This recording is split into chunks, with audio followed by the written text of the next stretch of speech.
Dans une forêt profonde et silencieuse, quelque part loin des villes et des humains, vivait un petit singe.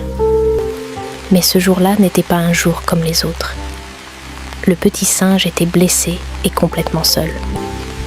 La pluie tombait doucement sur les feuilles des arbres et le vent faisait bouger les branches de la jungle.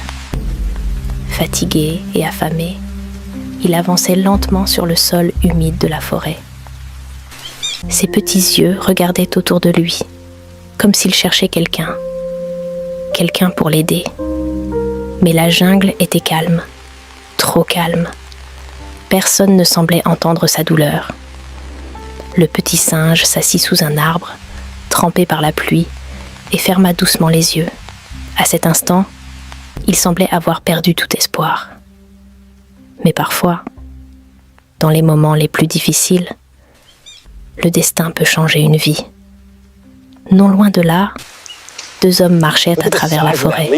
Ils exploraient tranquillement les sentiers de la jungle quand soudain, ils entendirent un petit bruit. Un bruit faible, comme un appel à l'aide. Les deux hommes se regardèrent et commencèrent à chercher autour d'eux.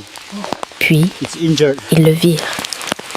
Un petit singe blessé, couché sur le sol. Sans hésiter, ils s'approchèrent doucement pour ne pas lui faire peur. Le petit singe était fatigué, mais dans ses yeux brillait encore une petite lueur d'espoir. Avec beaucoup de précaution, l'un des hommes le prit doucement dans ses bras. Ils décidèrent immédiatement de l'aider. Ils nettoyèrent sa blessure avec de l'eau et lui donnèrent un peu à boire. Le petit singe était faible, mais il commençait à se sentir en sécurité. Ensuite, ils lui donnèrent quelques fruits pour qu'il retrouve de l'énergie. Après avoir mangé un peu, le petit singe ferma les yeux et s'endormit paisiblement. Pour la première fois depuis longtemps, il se sentait protégé. Le lendemain matin, les premiers rayons du soleil traversèrent les arbres de la jungle. Le petit singe ouvrit lentement les yeux. Et quelque chose avait changé. Il se sentait plus fort.